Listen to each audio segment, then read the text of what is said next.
చిలిపిచేడు పేరుకే మండల కేంద్రం సార్. ఎంఆర్ఓ ఆఫీస్ ఉండదు, ఎంపీడీఓ ఆఫీస్ ఉండదు, పేరుకు పోలీస్ స్టేషన్ ఉంటుంది, కిరాయి బంగ్లాలో ఉంటుంది, 2 రూమ్లలో ఉంటుంది, ఒక్క ప్రభుత్వ కార్యాలయం కూడా లేదు సార్.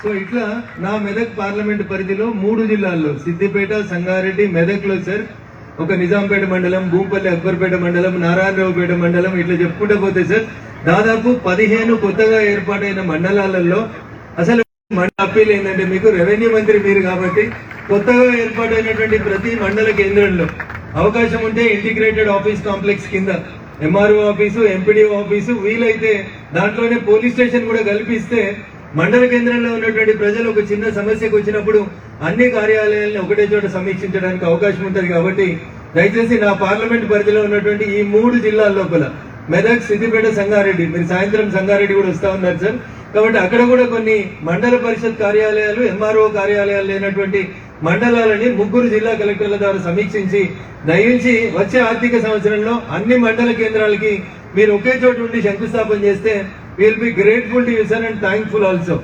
ఎందుకంటే మా జిల్లా పేరే మెదక్ సార్. ఒకప్పుడు అందరికీ మెతుకు పెట్టినటువంటి జిల్లా మా జిల్లా. మెతుకు జిల్లాలో ఉన్నటువంటి మా ఆఫీసులకి జాగ్ ఇచ్చేందుకు రెడీగా ఉన్నారు, సిఎస్ఆర్ ఇచ్చేందుకు కంపెనీలు రెడీగా ఉన్నాయి సార్.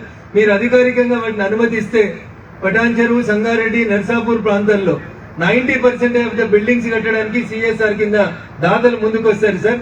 కొద్దిగా మనం చూడాల్సింది సిద్దిపేట, గజ్వేల్, దుబ్బాక, మెదక్ వైపు మాత్రం ప్రభుత్వ నిధులతో కట్టుకోవడానికి అవకాశం ఉంటుంది. కాబట్టి ఈ 3 జిల్లాల్లో MRO office, MPDO office, police station లేటువంటి అన్నింటికి కూడా దయచేసి మీరు సాధ్యమైనంత తొందరగా మంజూరు ఇచ్చి వెనుకబడినటువంటి మా మెదక్ జిల్లాను కొంచెం ముందుకు నడపాలని నేను ఈ సందర్భంగా మీకు సవినయంగా అప్పీల్ చేస్తా ఉన్నాను సార్. నేను మాట్లాడదామని అనుకుని వచ్చినటువంటి గౌతాపూర్ గురించి ఎమ్మెల్యే గారు, కలెక్టర్ గారు అందరూ సుదీర్ఘంగా చెప్పారు సార్. ధరణి వచ్చిన 10 సంవత్సరాల నుంచి వాళ్ళకి రైతు బీమా లేదు, రైతు బంధు లేదు, పాస్బుక్ లేదు. వాళ్ళంతా కూడా ట్రైబల్ సార్, గిరిజన బిడ్డలు తిరిగి వేసారిండ్రు. ఇటీవల కలెక్టర్ గారు కొంచెం చొరవ తీసుకుని గౌతాపూర్కి వెళ్లి వాళ్ళని సంధాయించిన తర్వాత ఆర్ఎస్ఆర్ ఎక్స్టెన్షన్ మరొక 150 ఎకరాలకి పెంచుతామన్న తర్వాత ఈ రోజు ఈ సమావేశ మందిరంలో గిరిజన బిడ్డలందరూ కూడా శాంతియుతంగా ఉన్నారు. ఆ సమస్యకి మీ ద్వారా ఒక ముగింపు లభిస్తుందని చెప్పి మేము ఈ సందర్భంగా ఆశిస్తా ఉన్నాం సార్.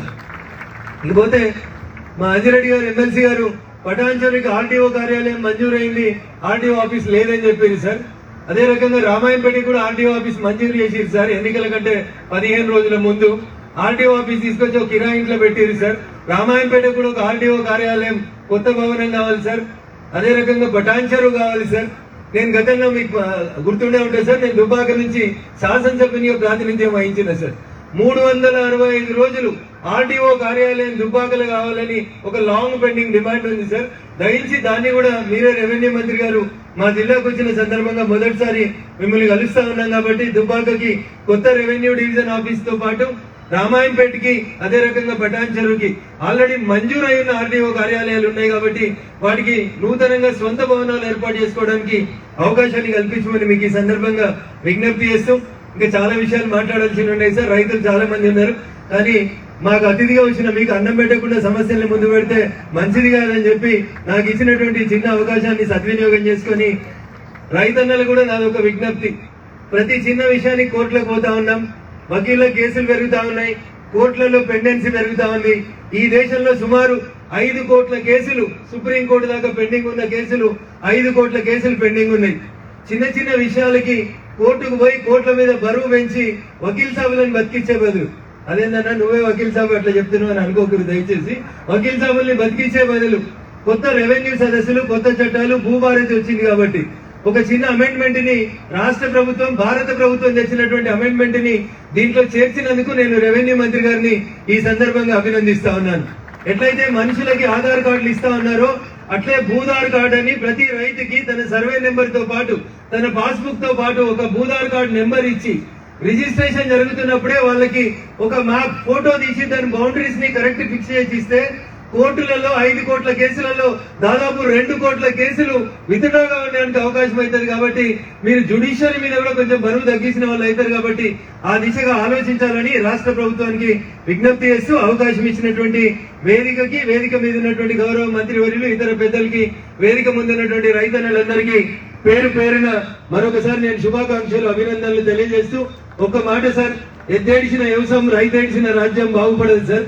మీ పాలనలో అది జరగకుండా గత 10 ఏళ్లలో ధరణి పేరు మీద రైతుల్ని ఏడ్పించి గోస పెట్టి ఎంట్రీ చేసినటువంటి కార్యక్రమాలన్నింటినీ రెక్టిఫై చేయాలని, పార్టీలకు అతీతంగా రైతన్నని ఆదుకోవాలని ఈ సందర్భంగా నేను మీకు సవినయంగా అప్పీల్ చేస్తున్నాను.